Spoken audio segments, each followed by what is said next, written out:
तनुं तत्र तत्र कृतमस्तकाञ्जलिं बाष्पवारि परिपूर्णलोचनं मारुतिं नमत राक्षसान्तकम्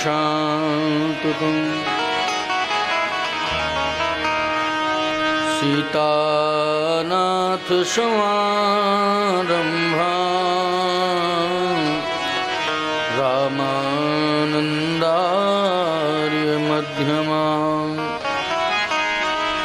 अस्मदाचार्यपर्यन्तां वन्दे श्रीगुरुपरम्पराम्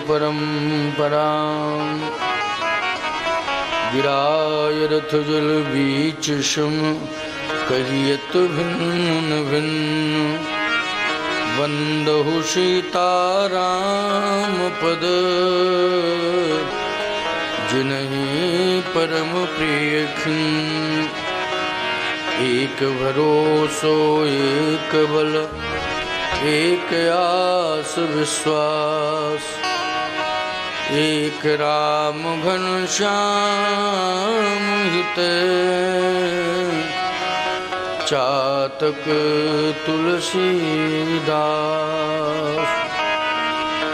बोलिए यज्ञ नारायण भगवान की जय, भक्तवत्सल भगवान की जय, श्री नर्मदा माता की जय, गौ माता की जय, भारत माता की जय, दुर्गा माता की जय, श्री यज्ञ नारायण भगवान की जय, जय जय सीताराम।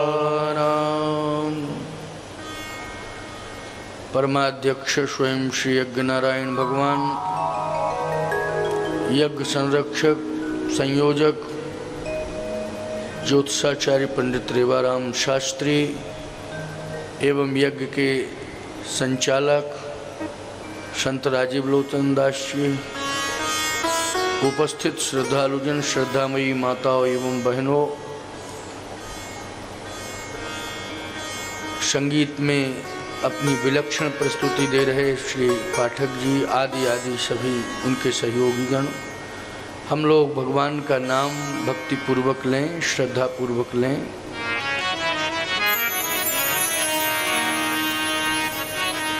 श्री राम जय जय राम,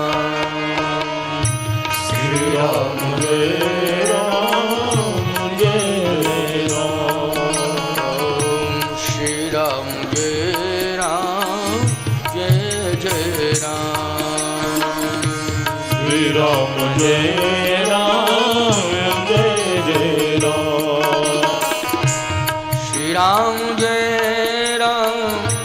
जय जय राम, श्री राम जय राम, जय जय राम,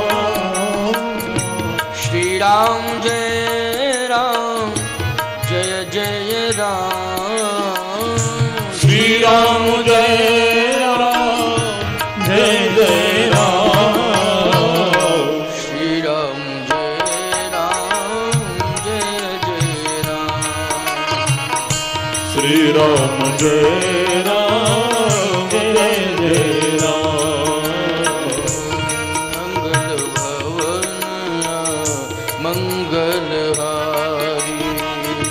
मंगल भवन अमंगलहारी, माँ सहित जही जपत पुरारी, उमा सहित जही जपत पुरारी, श्री राम जय जय राम, श्री राम जय राम, जय जय राम, श्री राम जय राम, श्री राम जय राम, जय जय राम, श्री राम जय राम, जय जय राम, श्री राम जय राम, जय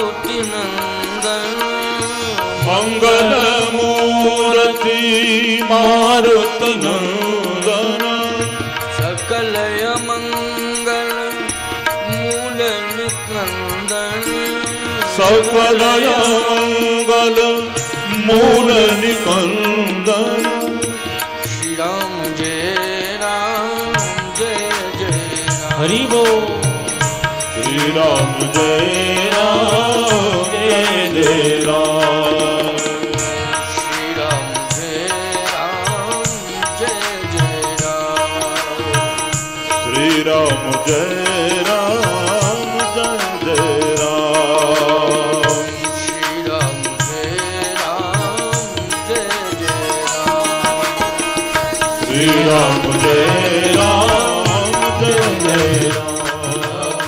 राम श्री राम जय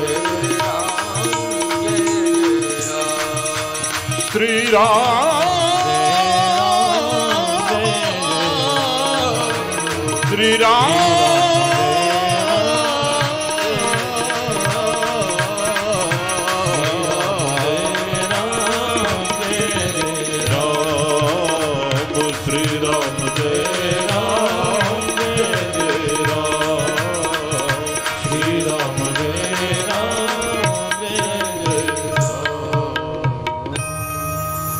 बोलिए सच्चिदानंद भगवान की उपस्थित महान भाव, आज हम सब यज्ञ भगवान के इस दिव्य महामहोत्सव में नौमी तिथि के पवित्र समय पर रामायण पारायण के अंतर्गत उत्तरकांड पर आधारित चर्चा श्रवण करेंगे।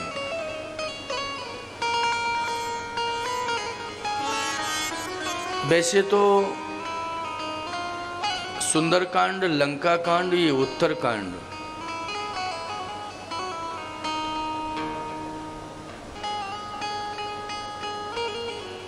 सुंदरकांड में लंका से संबंधित ही घटनाएं घटी हैं।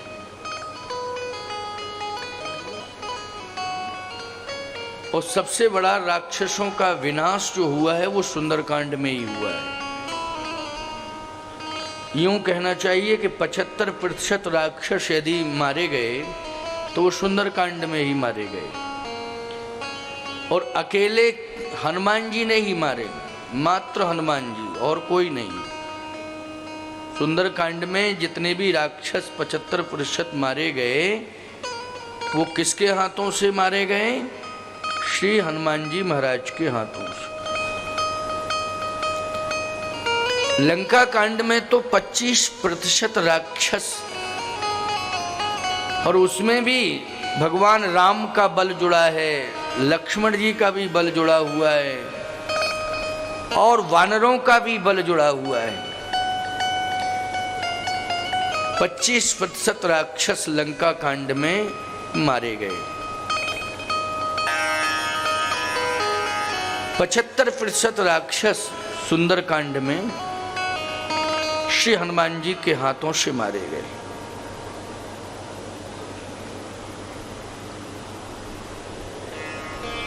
सुंदरकांड ही नाम रखा गया, किसी नगर का नाम नहीं, किसी घटना का भी कोई नाम नहीं। इतनी बड़ी घटना घटी कि आग लगी पूरी लंका में, तो भीषण अग्निकांड, बहुत बड़ा कांड हुआ अग्निकांड। लेकिन न तो समुद्र कांड न अग्निकांड, इसका नाम सुंदरकांड रखा। इस कांड से कोई घटना का भी मूल रूप से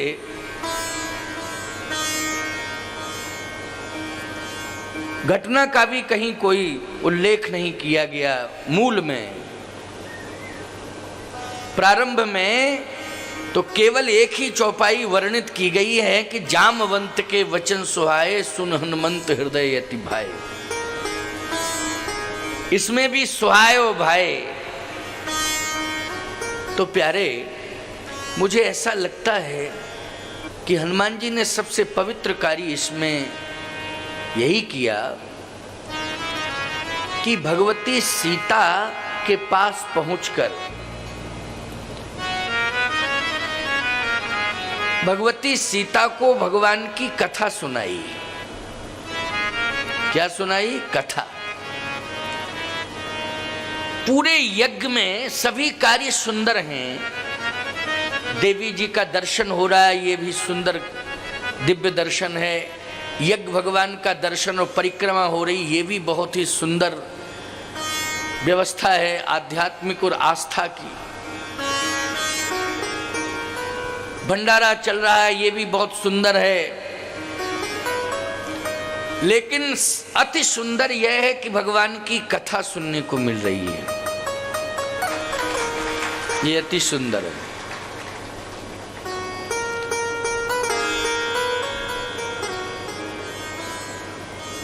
लंका में हनुमान जी ने ही सीता जी को कथा सुनाई और कोई कथा सुनाने पहुंचे ही नहीं। क्यों भाई? कथावाचक तो विभीषण जी भी हैं, ऐसी बात नहीं। विभीषण जी महाराज भी बहुत अच्छी कथा सुनाते, लेकिन विभीषण जी महाराज ने भी कथा नहीं सुनाई। विभीषण जी ने लंका में किसी को भी कथा नहीं सुनाई। विभीषण जी ने तो लंका में रह करके भजन किया है। क्या किया है? भजन। जबकि कथावाचक हैं, बहुत अच्छे कथावाचक हैं विभीषण जी, लेकिन भजन किया। क्यों? लंका में कोई कथा सुनने वाला था ही नहीं। विभीषण किसे कथा सुनाता? लंका में कथा सुनने वाला कोई था ही नहीं। और लंका में कथा सुनने वाली भगवती सीता थी, तो विभीषण सीता जी के पास पहुंच नहीं सकता था, क्योंकि वहां राक्षसियों का प्रहरा था। रावण जाने में स्वतंत्र था, इसलिए रावण गया था। लेकिन कथा केवल हनुमान जी ने सुनाई सीता जी। मैं एक बात कहना चाहता हूं, ये बरगी नगर सुंदर हो गया।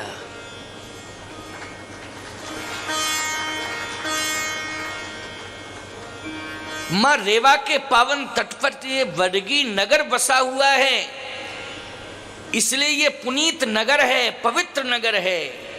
लेकिन पवित्रता के साथ साथ आज ये अति सुंदर हो गया, क्योंकि भगवान की कथा हो रही है और यज्ञ भगवान यहाँ प्रतिष्ठापित हो चुके हैं। ये अति सुंदर हो गया। और मैं कहता हूं, देश में बड़े बड़े कांड होते हैं, लेकिन आज इस दिव्य मां रेवा के तट पर नवरात्रि के पावन अवसर में यज्ञ भगवान के साथ साथ दिव्य देवियों के विग्रहों का दर्शन हो रहा है। ये सबसे बड़ा सुंदर कांड हुआ है यहाँ। इससे बड़ा सुंदर कांड और क्या हो सकता है? ये सुंदर कांड है, बोलो है कि नहीं? इसे हम सुंदर कांड ही कहेंगे। कोई आपसे पूछे कि क्या हो रहा है, तो ये तो आप कहोगे कि यज्ञ हो रहा है, कथा हो रही है। लेकिन आप ये भी कह सकते हो कि बरगी नगर में इस समय सुंदर कांड हो रहा है। ये सुंदर कांड है। कथा सुनने को मिल जाए, जीवन की यही सुंदरता है। कथा से जीवन सुधर जाए, ये जीवन की सुंदरता है। और कथा के माध्यम से हमें परमात्मा की प्राप्ति हो जाए, यही सुंदर कांड है। आज हनुमान जी को लंका में सीता जी मिली,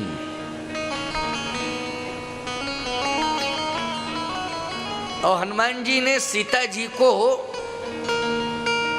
अगर प्रसन्न किया है तो कथा सुना के प्रसन्न किया है। जितने भी देवी देवता हैं वो कथा से ही प्रसन्न होते हैं। कथा होना इसलिए आवश्यक है नहीं, यज्ञ में तो देवता बैठे हुए हैं, देव पूजन हो रहा है। यज्ञ वेदी पर देवता बैठे हुए हैं, 33 करोड़ देवता विराजित हैं, उनका विधिवत पूजन हो रहा है।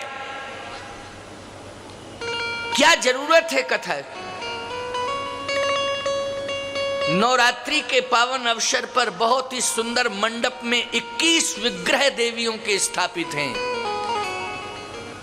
लेकिन मैं सत्य कहता हूं 33 करोड़ देवता यज्ञ वेदी पर बैठे हैं। समीप में एक सुंदर दिव्य भवन, एक पांडाल के माध्यम से एक सुंदर वस्त्रों का भवन तैयार किया गया, उसमें 21 विग्रह देवियों के विराजमान हैं।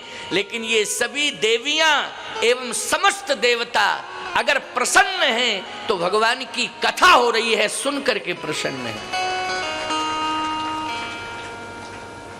कथा तो भगवान शिव भी सुनते हैं, तभी तो कुंभज ऋषि के यहाँ कथा सुनने के लिए गए।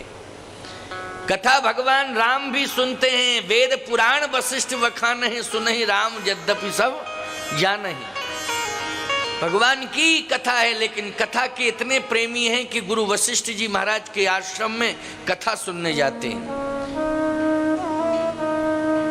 जनकपुर में भी कहत कथा इतिहास पुरानी, रुच रजनी जुग जामिश रानी। जनकपुर भी पहुंचे तो भी कथा सुनी विश्वामित्र जी से। चित्रकूट धाम में पहुंचे तो तहां बैठे मुनगण सहित नित सिय राम सुजान, सुनहि कथा इतिहास सब आगम निगम पुराण। चित्रकूट में भी भगवान कथा सुन रहे हैं। इसका मतलब है कथा भगवान की है, लेकिन कथा का प्रेमी तो भगवान भी है। जब वो नरलीला करता है तो फिर कथा सुनता है। कथा सुनना बहुत आवश्यक है। कथा आपके जीवन को सुंदर बनाती है।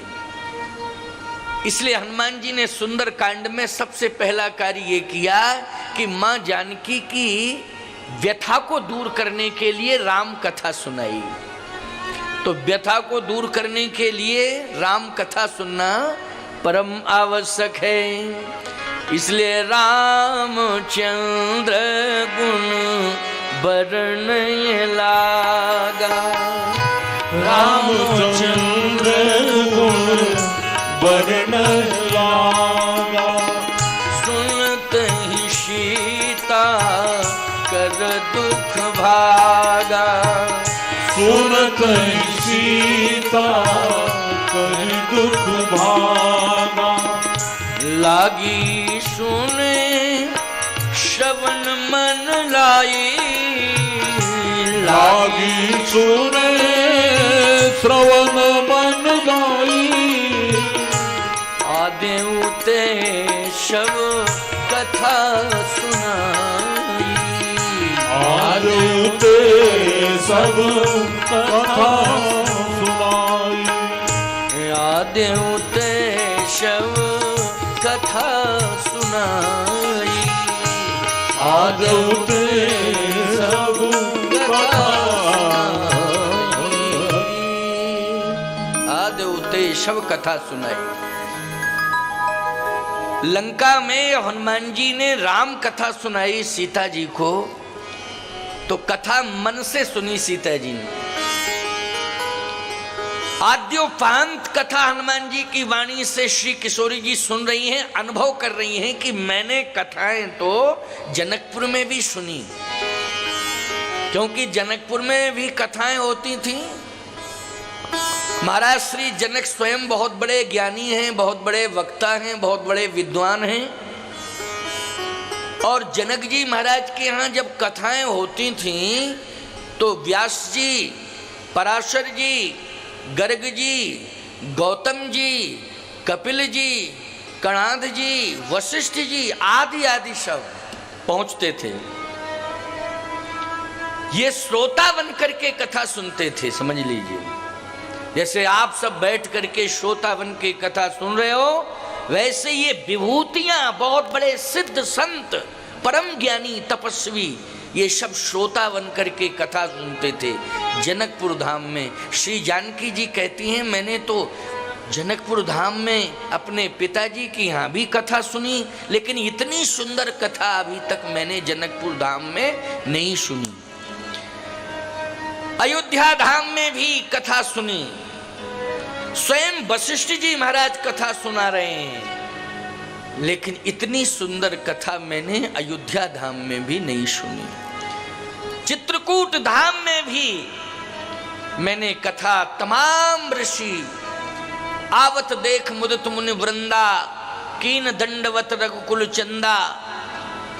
मुनि वृंदा मानी मुनियों का समूह है, हजारों की संख्या में मुनि महात्मा आते, कथा कहते भी हैं, कथा सुनते भी हैं। लेकिन 11.5 वर्ष तक मैं चित्रकूट धाम में रही, ऐसी कथा मुझे चित्रकूट धाम में भी सुनने को नहीं मिली। लेकिन लंका में जहां राक्षस रहते हैं वहां इतनी सुंदर कथा कहने वाला कौन आ गया।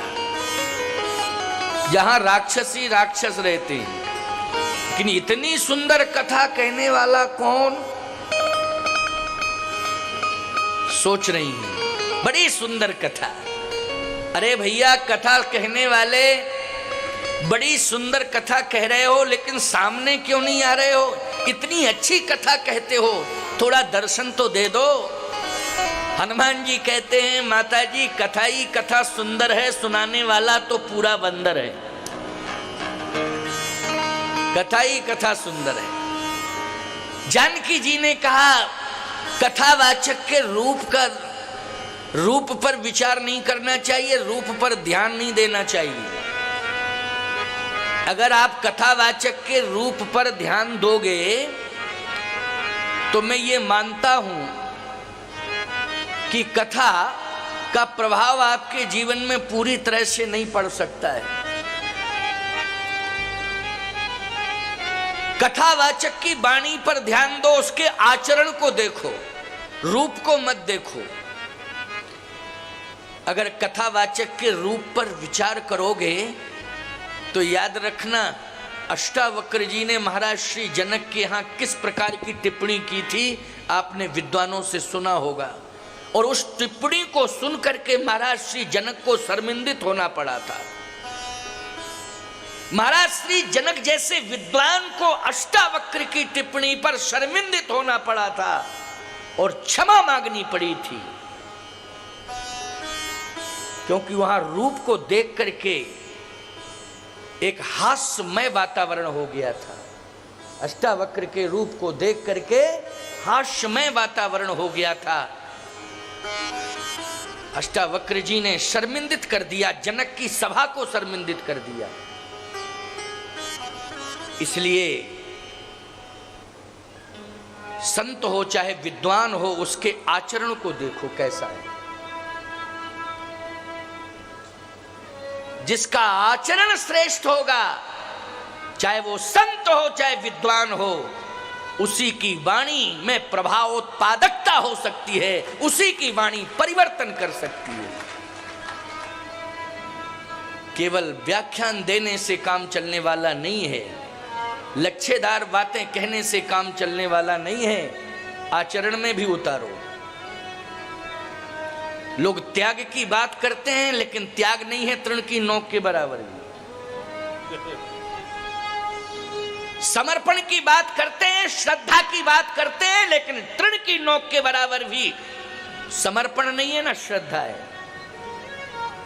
तो ये लच्छेदार भाषण करने से परिवर्तन होने वाला नहीं है, सुधार होने वाला नहीं है। आज हनुमान जी महाराज जो कह रहे हैं वो करके दिखा रहे हैं। जितना हनुमान जी कथा में कह रहे हैं, उससे ज्यादा तो हनुमान जी के जीवन में कर्तृत्व है। बोलो, है कर्तृत्व कि नहीं? और आज सबसे ज्यादा प्रभावित हुई हैं सुंदरकांड में मां जानकी, तो किसकी वाणी से प्रभावित हुई हैं? बोलो, श्री हनुमान जी की वाणी से प्रभावित हुई हैं। क्योंकि हनुमान जी केवल बुद्धिमताम वरिष्ठम ही नहीं है, हनुमान जी जितेंद्रियम भी हैं। इसलिए जो चरित्रवान होता है उसी की वाणी का प्रभाव होता है। ये सुंदरकांड की विशेषता है। जीवन में सुंदर आचरण करो, जीवन में सुंदर बनना है तो भगवान की सुंदर सुंदर कथाएं सुनो। आचरण और भगवान के सुंदर चरित्र सुनने से आपका जीवन कैसा बनेगा? सुंदर बनेगा।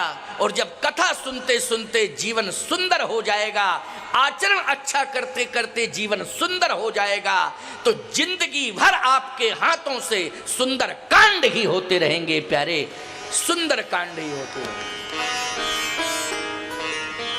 इसलिए कथा सुनाने से और श्री जानकी माँ के सुनने से और जानकी जी की व्यथा कथा सुन करके दूर हो गई।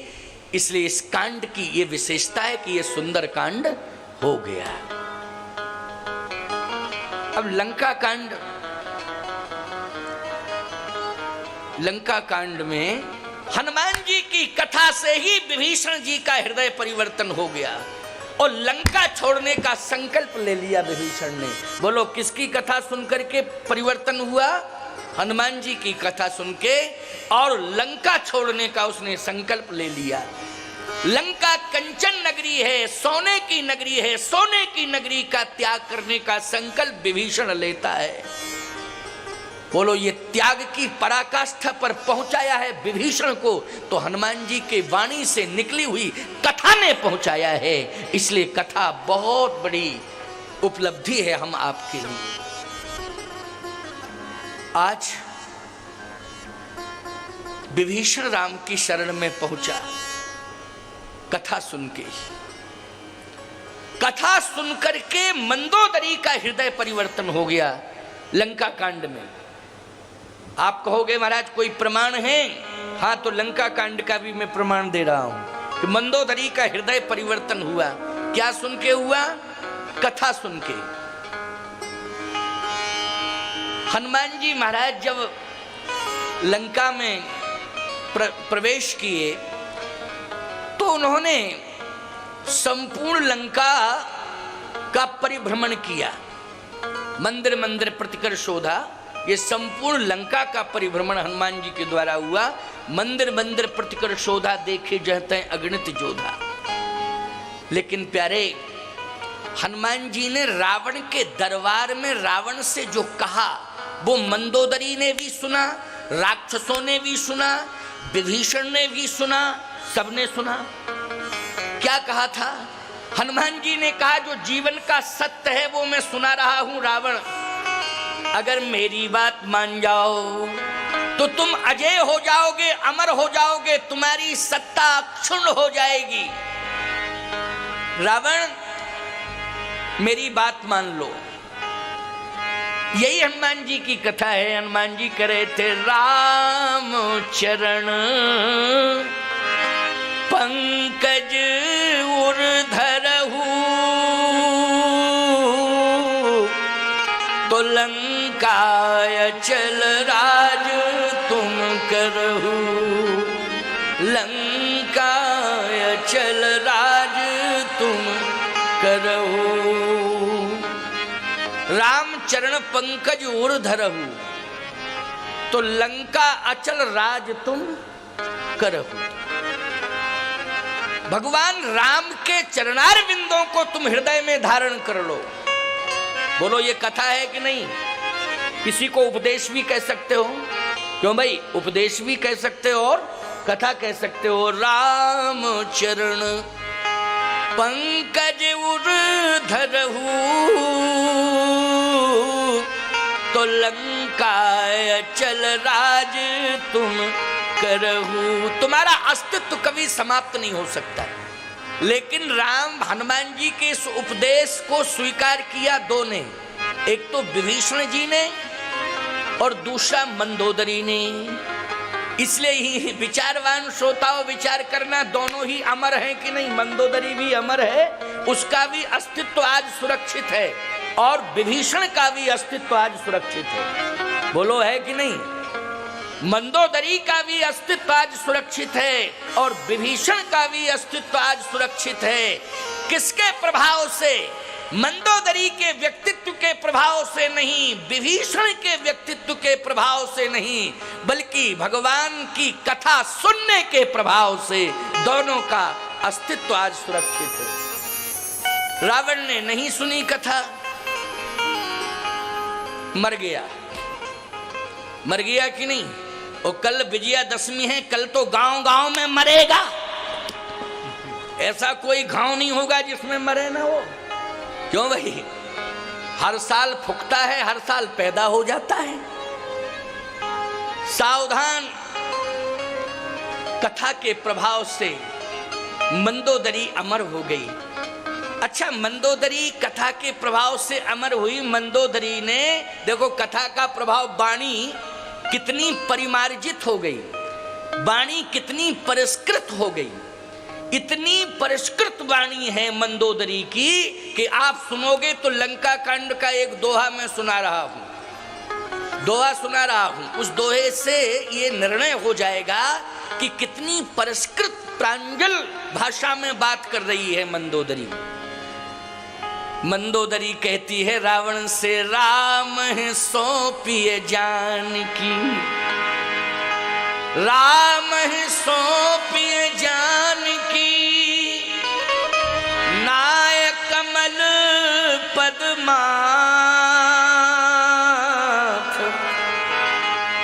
सुत कहु राज समर्प बन,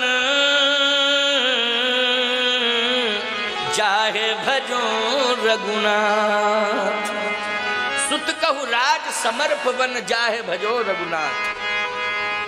ये राजपाट का त्याग करो।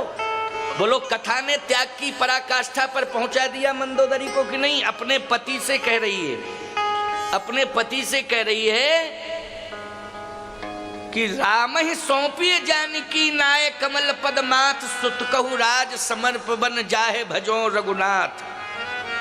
ये संतान को, बेटों को राज्य दे दो और हम तुम दोनों आज जानकी जी को सम्मान पूर्वक ले चलें और भगवान राम के हाथों में सौंप दें। फिर वापस लंका लौट के नहीं आना है, उसी वन में हम दोनों को भगवान का भजन करना है। बस हमारी बात मान लो, लंका वापस लौट के नहीं आना है। उसी वन में, जिस वन में राम रह रहे हैं, उसी वन में राम के हाथों में सीता को सौंप दें और हम तुम दोनों उसी वन में भजन करें। हम तुम दोनों उसी वन में भजन करें। जाहे भजो रघुनाथ, सुत कहु राज समर्प बन, समर्प बन, जाहे भजो रघुनाथ। सोचो जरा, विचार करो, मंदोदरी के हृदय का जो परिवर्तन हुआ, वाणी में जो इतना आध्यात्मिक ओज आया। क्यों भाई? ये किसके प्रभाव से आया बोलो? ये कथा के प्रभाव से आया। और वो भी किसके द्वारा कथा सुनी थी मंदोदरी ने? हनुमान जी के द्वारा कथा सुनी थी। विभीषण के जीवन में भी परिवर्तन आया कि विभीषण ने पूरी कंचन नगरी का त्याग कर दिया, सोने की लंका का त्याग कर दिया।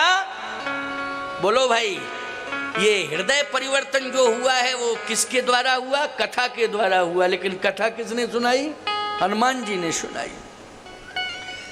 और सावधान, जहां जहां भी कथा होती है, आज ये जो कथा हो रही है देवी देवताओं को प्रसन्न करने के लिए तो हो ही रही है, लेकिन मैं सत्य कहता हूं, इस कथा के प्रधान श्रोता श्री हनुमान जी महाराज हैं। इसलिए हनुमान जी को ये कथा सुनाई जा रही है। हनुमान जी को प्रसन्न करने के लिए कथा हो रही है। अब हनुमान जी अगर प्रसन्न हो गए तो बोलो चकाचक है कि नहीं? आनंद ही आनंद है कि नहीं है? तो मैं कहना ये चाहता हूं, जीवन में हम सब कथा के श्रोता बने। चलिए, लंका कांड में अगर मंदोदरी की बात रावण मान जाता तो बोलो लंका कांड भी सुंदर कांड हो जाता कि नहीं हो जाता? लंका कांड फिर लंका कांड नहीं रहता, बल्कि सुंदर कांड के ही दो भाग हो जाते, सुंदर कांड 1 और सुंदर कांड 2। ठीक है ना? दो भाग हो जाते कि नहीं? लेकिन लंका कांड इसलिए हो गया कि कथा रावण ने सुनी नहीं और मंदोदरी का सुझाव भी नहीं माना, विभीषण का निवेदन भी स्वीकार नहीं किया, इसलिए लंका में विभत्स कांड हो गए। और इतने बड़े बड़े विभत्स कांड हुए प्यारे कि इतना बड़ा वंश, कबीरदास के मत से तो 1 लाख पूत 1.25 लाख नाती, हैं, इतना बड़ा 2.25 लाख की संख्या रावण के अकेले घर में। बोलो, एकलखपूत कबीरदास की बात भी हमें इसलिए माननी पड़ेगी कि कबीरदास जी महाराज भी बहुत बड़े संत हुए हैं कि नहीं? भगवान निर्गुण विचारधारा के महापुरुष हुए हैं कबीरदास जी महाराज। तो कबीरदास जी ने कहा 1,00,000 2.25 लाख नाती, 1 लाख पुत्र 2.25 लाख नाती, 2.25 लाख की संख्या रावण के घर में ही। रावण के घर में 2.25 लाख की संख्या। बोलो, अगर सामने वाला विरोध में खड़ा हो जाए तो उसकी जमानत अपने आप जब्त हो जाएगी कि नहीं? क्योंकि 2.25 लाख वोट तो घर ही में है, उसके थोक में हैं। उसके मुकाबले कौन लड़ सकता है, कौन जीत सकता है? लेकिन कंडीशन क्या हुई? तुलसीदास जी ने कबीरदास जी महाराज की वाणी का समर्थन करते हुए कहा है, राम विमुख अस हाल तुम्हारा।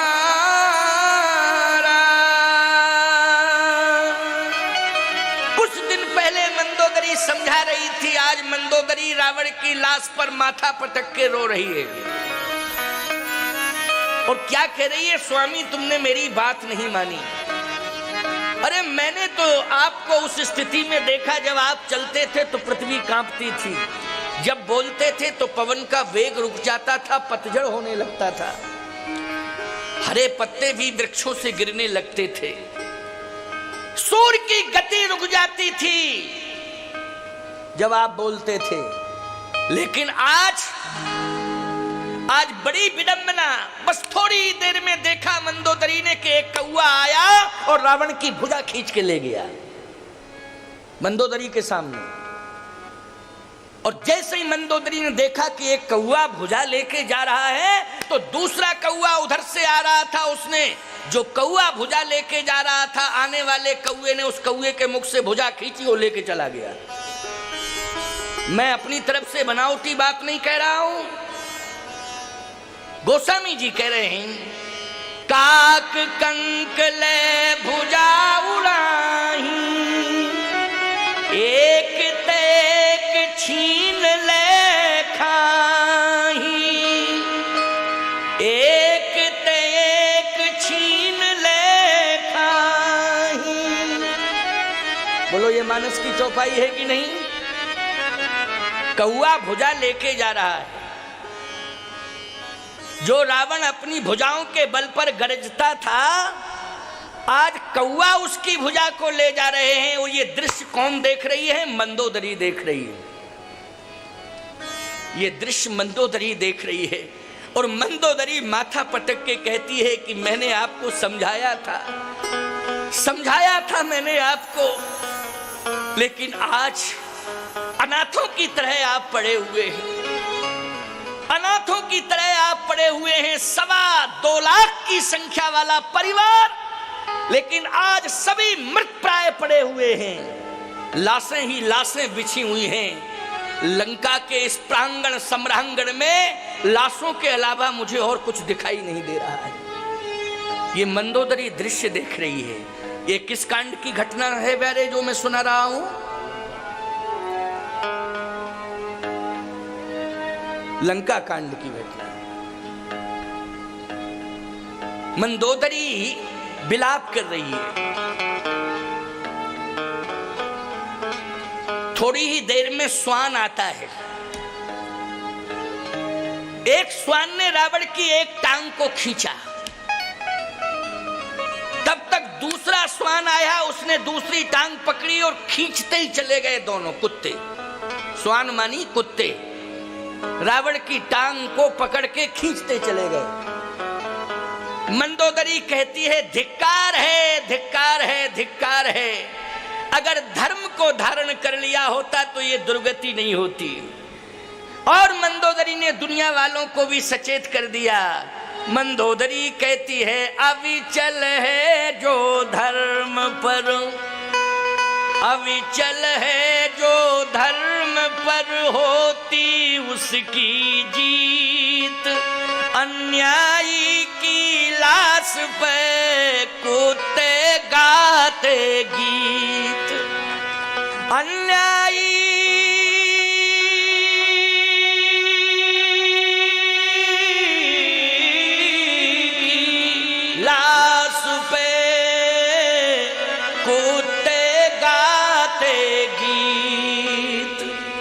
अन्यायी की लाश पर कुत्ते गाते गीत। समझ में आया परिणाम?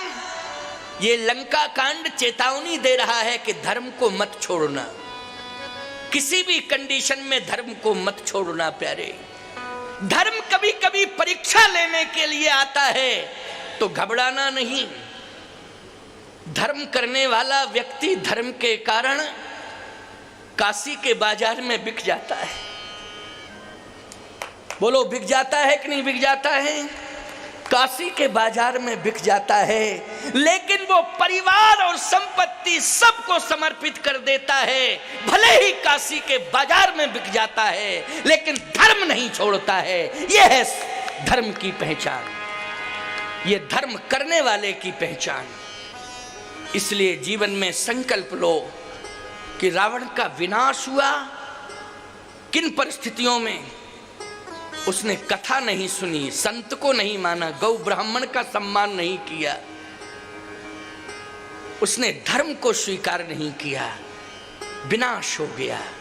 हम सबको ये प्रेरणा मिल रही है, ये चेतावनी है कि हम सबको किसी भी कंडीशन में हम हो, लेकिन हमें धर्म त्यागना नहीं चाहिए, धर्म छोड़ना नहीं चाहिए, धर्म को सदा स्वीकार करना चाहिए। अगर धर्म को हम धारण किए रहेंगे तो कभी भी कैसी भी विपत्ति हमारे जीवन में क्यों ना आ जाए, एक बार शस्त्र फेल हो सकता है, एक बार संपत्ति धोखा दे सकती है, लेकिन धर्म आपको कभी धोखा नहीं दे सकता है। धर्मो रक्षति रक्षिता, जो धर्म की रक्षा करता है धर्म उसकी रक्षा करता है।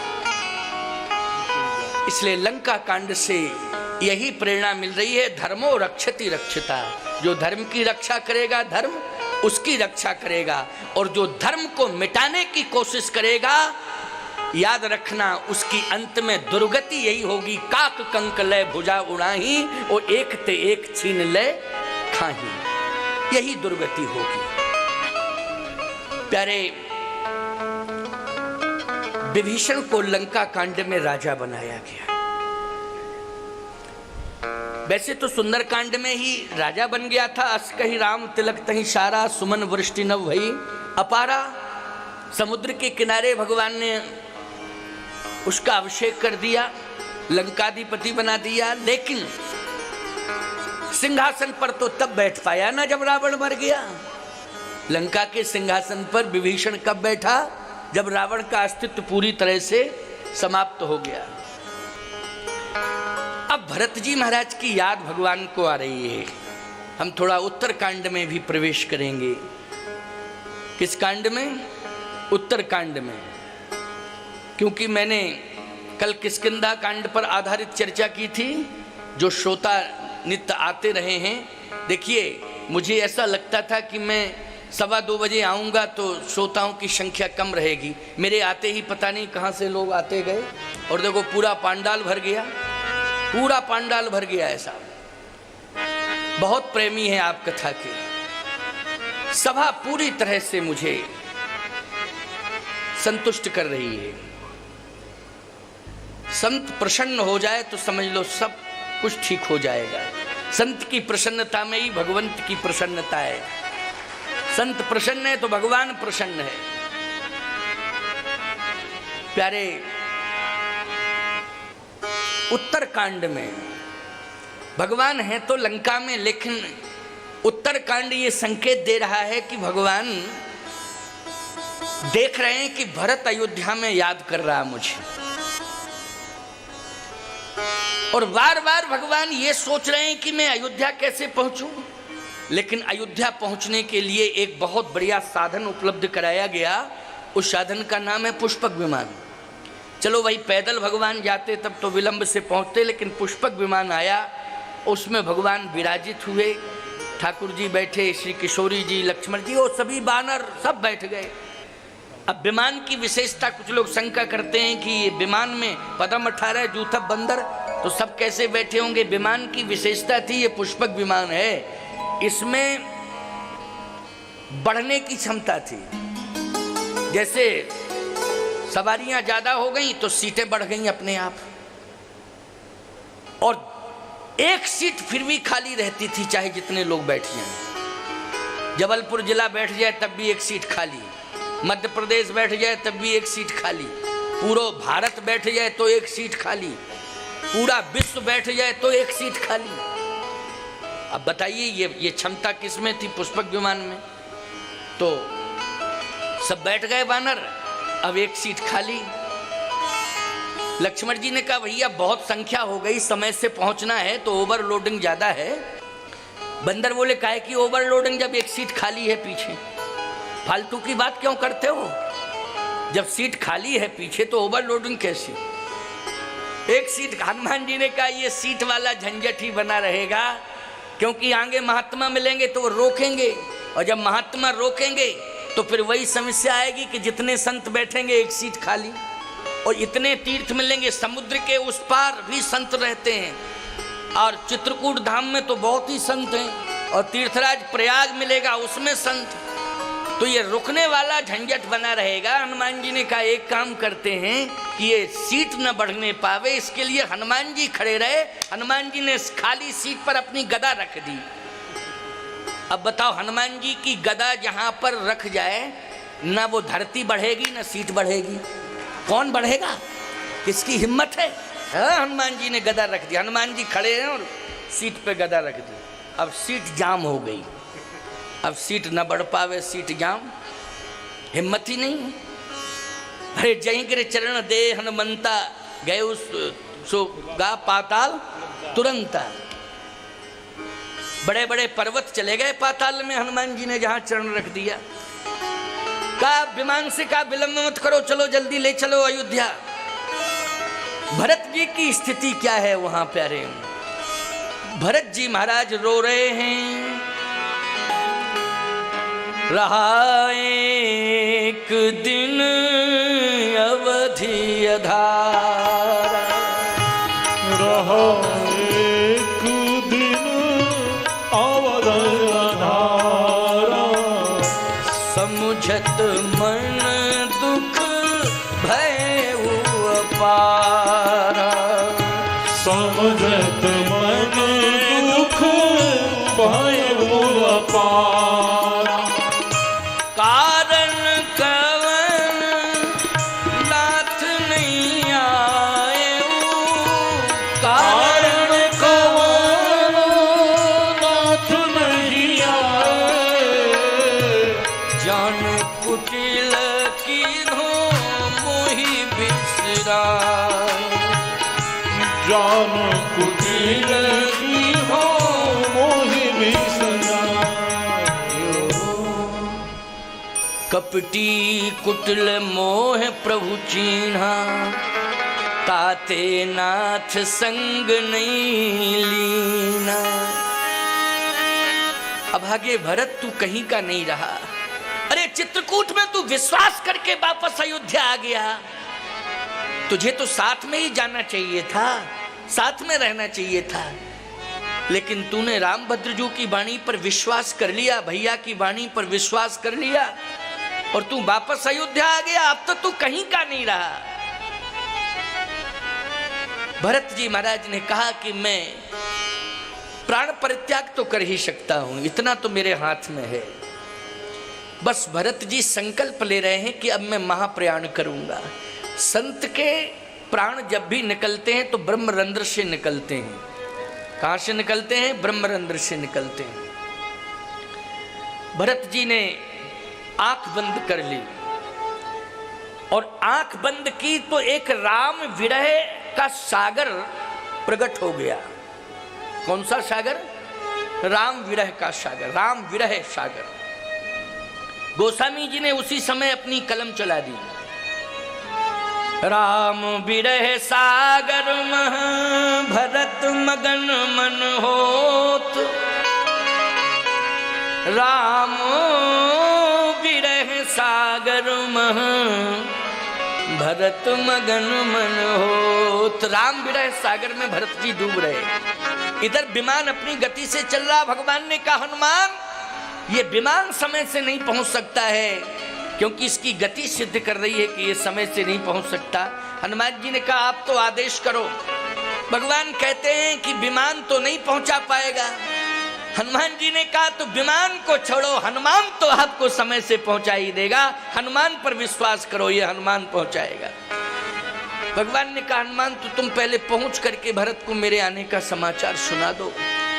हनुमान जी जाते हैं, भरत जी महाराज डूब ही रहे थे राम विरह सागर में, भरत मगन मन होत, विप्र रूप धर पवन सुत आए गए जनपोत। उसी समय हनुमान जी पहुंच गए तो देखा क्या कि भरत जी महाराज के प्राण कहाँ हैं? बोले कंठ में हैं।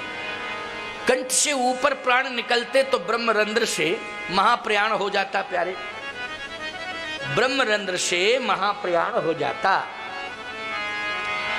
लेकिन बुद्धिजीवियों, कथा के प्रेमियों, बहुत ध्यान से सुनना। हनुमान जी ने देखा कहीं प्राण ब्रह्मरंध्र से न निकल जाएं तो करना क्या चाहिए? कहा प्राण को रोकने के लिए तो एक ही औषधि है मेरे पास। वो कौन सी औषधि है? कहा राम कथा रूपी औषधि है, मुझे राम कथा सुनानी चाहिए।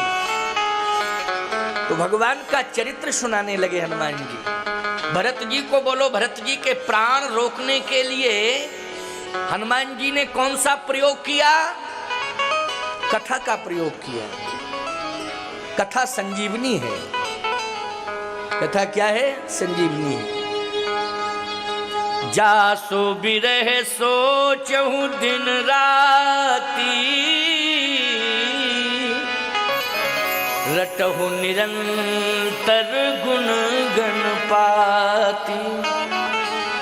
रघुकुल तिलक सुजन सुखदाता,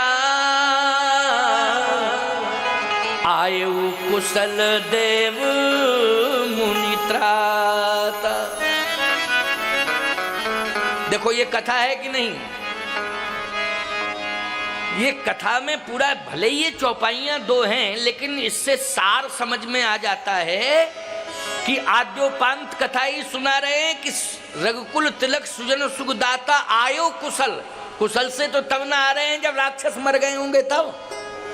इससे संकेत मिल गया कि जितने भी राक्षस थे वो सब मर गए और वो कुशल से आ रहे हैं। कौन?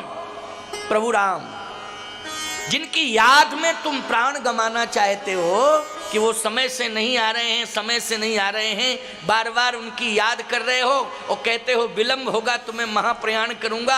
अरे विलंब कैसे होगा? इंतजार करो, वो आ रहे और कुशल पूर्वक आ रहे हैं। भरत जी ने जैसे सुना तो भरत जी महाराज ने आंख नहीं खोली अभी। कहा है सूचना देने वाले, तुमने एक वचन का प्रयोग किया है, रघुकुल तिलक सुजन सुखदाता, इसमें एक वचन ही ध्वनित हो रहा है। आयु कुशल देव मुनि त्राता, कुशल शब्द तो जुड़ा है लेकिन एक वचन ध्वनित हो रहा है। अयोध्या से 3 गए थे तो अकेले ही क्यों आ रहे हैं?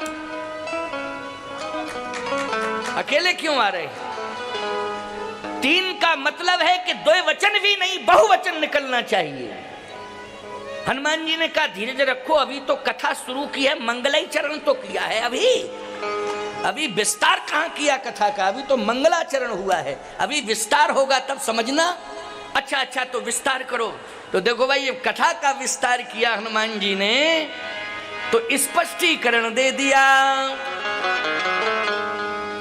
रिपुरन जीत, अब ध्यान से सुनना, रिपुरन जीत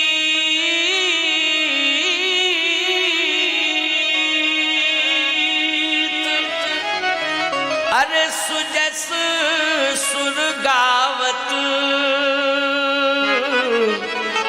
सीता अनुज सहित प्रभु आवत। सीता एक वचन, अनुज 2 वचन, सहित प्रभु आवत। बोलो बहुवचन हो गया कि नहीं? नाम भी क्लियर हो गए और बहुवचन। 3 गए थे, 3 आ रहे हैं और कुशल लेकर के आ रहे हैं, कुशलता पूर्वक आ रहे हैं। बोलो, कथा जैसे ही सुनी तो सुनत बचन बिसरे सब दुखा, कथा ने अमृत प्रदान कर दिया कि नहीं कर दिया? भरत जी महाराज के प्राण बचाए किसने बचाए? बोलो, कथा ने बचाए। भरत के प्राण राम ने नहीं बचाए, राम कथा ने बचाए हैं प्यारे। राम तो अभी आए, राम कथा ने प्राण बचाए। सुनत बचन बिसरे सब दुखा, त्रसावंत जन पाए पीयूषा। को तुम तात कहाँ ते आए, मोहे परम प्रिय बचन सुनाए। तुम ही देख शीतल भई छाती, तुम ही देख शीतल भई छाती। आज भरत जी महाराज कहते हैं कि तुमको देख के मेरा हृदय जो विरह ज्वाल से जल रहा था, समझ रहे हो कि नहीं? विरह किस ज्वाल से? विरह ज्वाल से जल रहा था, दग्ध हो रहा था। लेकिन आज है सूचना देने वाले, तुम्हारी वाणी से जो कथा निकल रही है, आज उसने अमृत की वर्षा कर दी है। अमृत की वर्षा, तृषावंत जन पाए पीयूषा। तो किसी ने कहा भरत राम तो नहीं मिले, राम कथा ही तो मिली। कहा राम कथा ने ही राम का दर्शन करा दिया। भरत ने कहा राम कथा ने राम का दर्शन करा दिया। अरे राम आए नहीं, कहां से दर्शन? कथा हो रही है राम की, राम कहां है? भरत जी ने कहा तुम सबकी आंखों पे मोतिया बिंद होगा, लेकिन मैं देख रहा हूं। जैसे ही राम कथा मैंने सुनी तो मेरी आंख खुल गई, और आंख खोल करके मैंने जब देखा कि जो राम कथा वाचक राम कथा सुना रहा है, आंख जैसे ही मेरी खुली, उसके हृदय में मुझे श्री राम का दर्शन हो गया, श्री राम का दर्शन हो गया। और बोलो कथा कहने वाले कौन थे? हनुमान जी थे। वो हनुमान जी के हृदय में किसका वास है? बोलो भगवान राम का वास है। बोलो राम कथा ने आज राम का दर्शन करा दिया कि नहीं? इसलिए राम कथा का ये प्रभाव है कि राम का दर्शन हो जाता है। बिना राम कथा सुने राम का दर्शन होने वाला नहीं है। इसलिए राम कथा सुना करो, राम का दर्शन होगा। ये कथाएं भगवान का दर्शन कराएंगी। उत्तर कांड में मैंने अपनी कथा का प्रवेश करा दिया। अब देखो भाई, अभी 6 दिन तक लगातार कथा चलेगी, तो जो व्यास आएंगे या जो संत हैं उनके द्वारा और भी कथाएं होती रहेंगी, राज्याभिषेक भी हो जाएगा। ठीक है ना? मैं अपनी वाणी को यहीं पर विश्रामित कर रहा हूँ। आओ 2 बार भगवान का नाम ले लो। सीताराम जय सीताराम, सीताराम जय सीताराम, सीताराम जय सीताराम, सीताराम जय सीताराम, सीताराम जय सीताराम, सीताराम जय सीताराम, सीताराम जय हरि बोल। सीताराम, सीताराम जय सीताराम, सीताराम जय सीताराम, सीताराम जय सीताराम। बोलिए सीताराम नाम भगवान की जय, यज्ञ भगवान की जय जय जय सीताराम।